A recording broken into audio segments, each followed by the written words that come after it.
Hey guys, welcome to this deep breakdown. I'm going to walk through all the aspects of creating this kind of shot from scratch with Unreal Engine and Forest tools. As you can already tell, first thing to do is to gather references for whatever you're trying to create. It means not only the concept art that you want to recreate, it means that you need references for vegetation of that specific biome, rock formations, building types, specific architectural features, atmosphere, lighting, grading. This all plays a role in making your life a lot easier down the line. Here you can see the base references that I used for this project. I found a real place and just searched for more pictures from around there. In the new Unreal project, I'm going to create an empty world partition level. Why world partition? Because I want landscape splines to be accessible from the outliner to include or exclude them in the forest tool.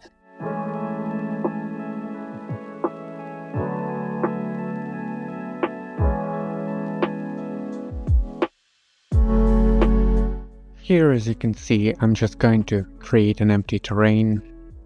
It's quite large by Unreal standards, but it's not that large really. And I just made a simple lighting from the environment light mixer. I'm gonna go to bridge and search for some ground moss material and just gonna apply it to our terrain. It's not that, again, it's not gonna be really visible.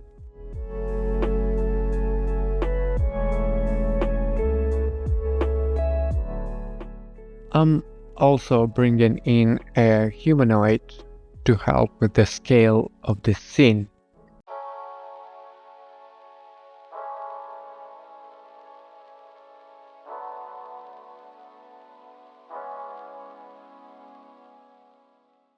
Now, here comes the very bad part of Unreal Engine. Its terrain tools are very outdated and clunky.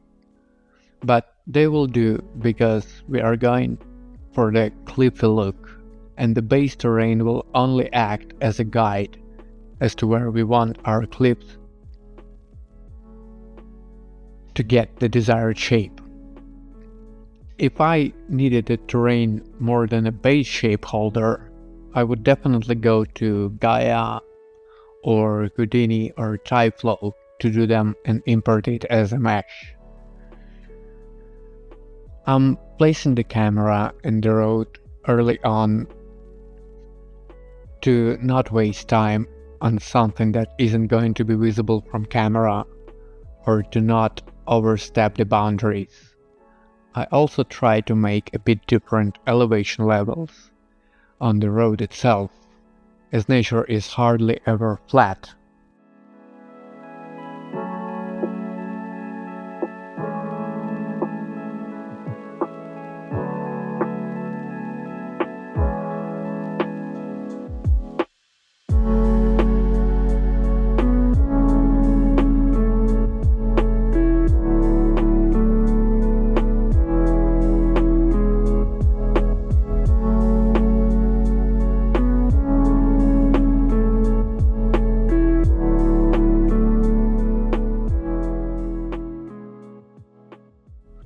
For the mountain shape, as you can see, I'm trying to break the flat look as much as I can or need to create a depth.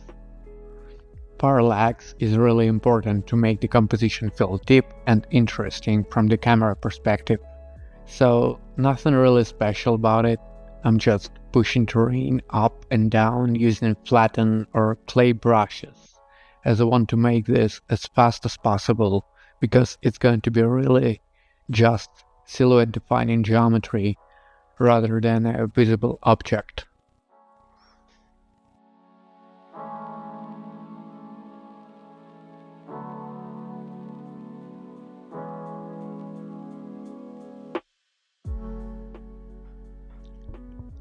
I found some free models on Sketchfab that you can also use if you want, just by searching Chinese house or Chinese temple. So I brought in one building and really just placed it in a way that I want from the camera perspective, somewhat following the concept.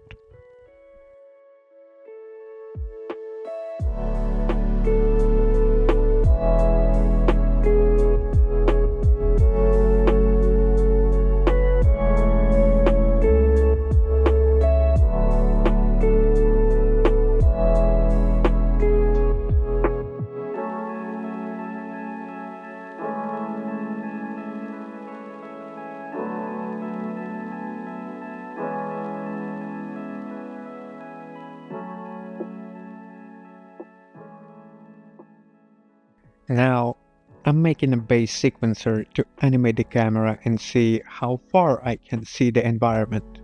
Again, I'm creating a cinematic environment and not a game level, so I'm focusing only on what is visible and hardly ever something that I can see from the camera.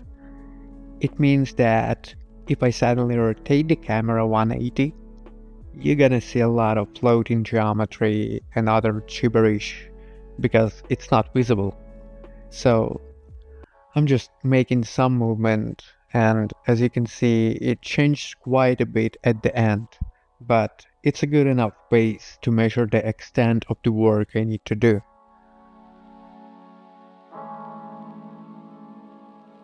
I'm also making the tiling bigger on the landscape material to see more color variation underneath and less repetition. And here comes the clips. What I did really is just searched in Bridge for words like massive, huge, and gigantic, and imported anything I could find. Again, it doesn't really matter what shader is on them.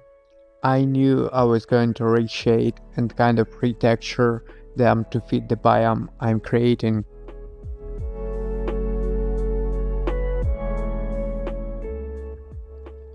From now on, as you can see, I did pin the camera view in the viewport to see where I'm placing my assets and what kind of silhouette they're creating. This process is really all about moving, rotating, scaling assets, and checking in the camera perspective to see if they fit your vision or not, or if they follow your concept or not. So now I'm just going to speed up this process, because all I'm really gonna do is just copy and paste stuff and move, rotate, and scale, so there's nothing really anything to talk about. It's just a scene assembly as you would usually do. I'm doing this by hand because I want to make sure that it looks correct and natural from the camera perspective, so I'm always looking at the camera and just trying to make it make sense.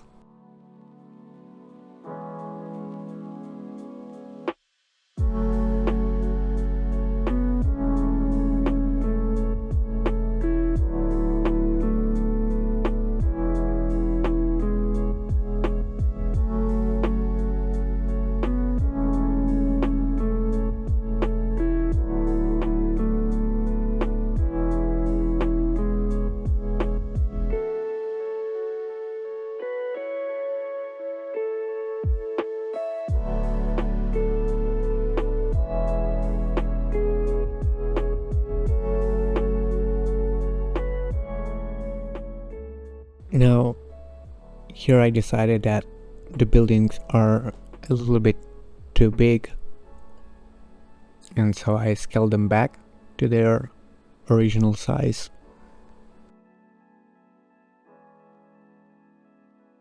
And went for the foreground, because I felt that it's kind of pretty boring from the camera perspective, and wanted to see if we can maybe make it a little bit closer to what we have in the concept art. And again, this camera is just, well, I didn't really like it, so it changed a lot.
And so there always comes a time when you need to decide what kind of engine you're going to use with Unreal.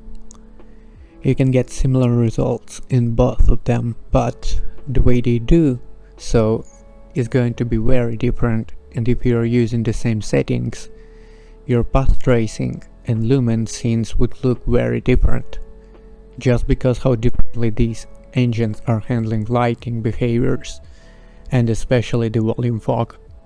For this scene, while it was possible to go for Lumen and get good enough results, I decided to go with path tracing.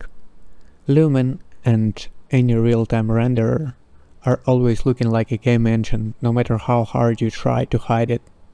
No amount of lens treatment or post effects are going to erase that look and feel of extreme approximation in lighting and very flat specular shaders.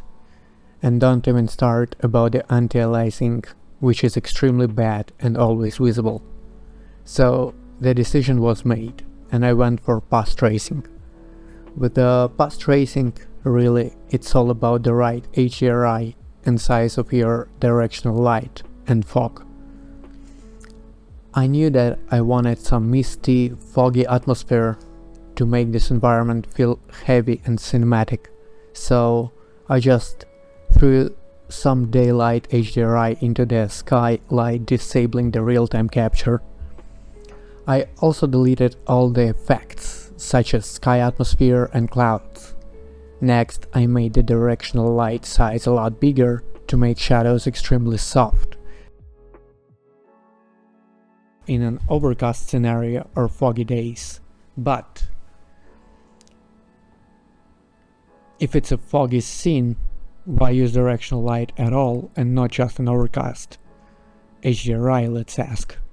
The answer to that is very simple. Regular overcast lighting is extremely boring, especially when you use a very approximated rendering engine that can't provide accurate lifelike results. So in order to give our objects some shadows and sense of direction, I often use this trick. And for the most part, you won't even know it's there unless you knew that beforehand. For the atmosphere, in Unreal terms, you can't just simply use traditional height fog. Your option really is to use the volumetric one. I usually not using the fog at all in every project, but this time I was trying to see what can be done in raw Unreal, so I used it here instead of making it inside of Nuke. Unreal renders this fog very well and fast, so if anything, I knew that I could just turn it off and render beauty without it fastly, without waiting a day or more for the render to finish. With the fog, it's very important to make it appear far enough from the camera, as I didn't want to go for the very foggy environment, just a misty one. Now was the turn to make our rocks feel a bit more grounded into the look that we want. I used a blend shader with base textures as a base and grass shader as a top blend by World C normals. Later on, I'm also going to do another blend in between those two with world aligned triplanar photo texture. There is nothing really special about it. You can just search on YouTube how to make a blend material in Unreal and it should cover how I did it.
And here came the time that I finally decided that the path tracing is a way to go, so I'm just going to delete the sky atmosphere, place the base daylight HDRI into the skylight, because it'll give me an individual control over the GI versus the actual light. And just by watching some references from the real life pictures, you can get the idea of how much directional light versus the HDRI GI is a good enough balance for lighting scenarios.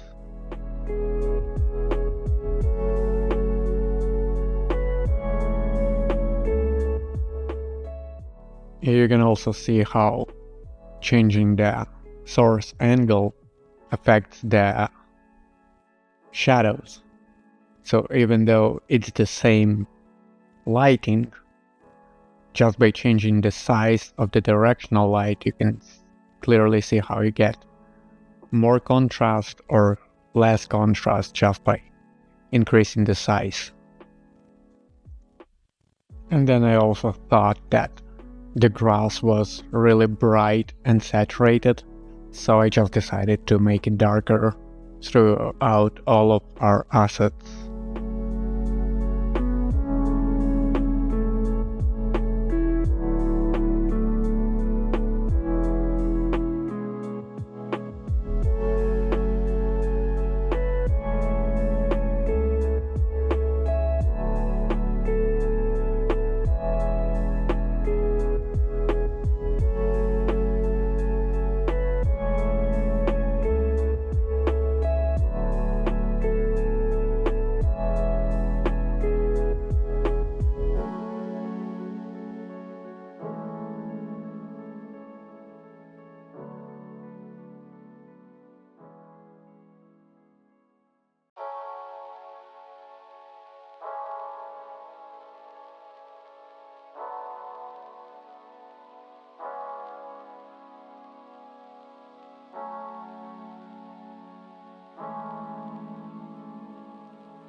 I'm going to end this video about the time I made a spline for the camera to follow. It's a pretty simple setup. You just grab a spline, you bring it into the sequencer, you make the camera follow it, and that's about it. So it's important that you do your environment shots with the linear movement without any eases. In general, it's a good tip. Of course, there are times when having is in or is out is important, but those are very specific shots. Establishing shots are usually having a linear movement. Think about it as if you were to shot something outside and you cut in a specific time, so that movement inside of your cut is going to be linear.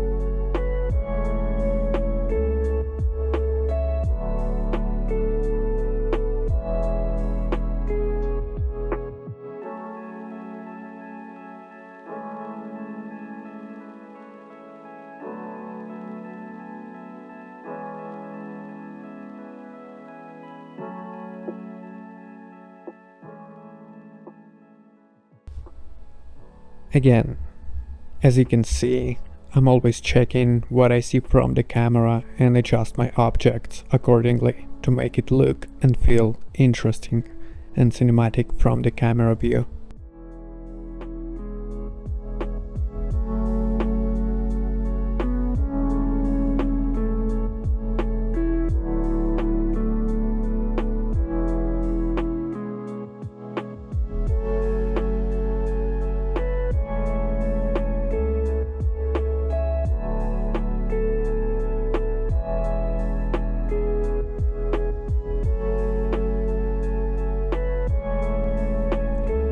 Thank you for watching and see you next time.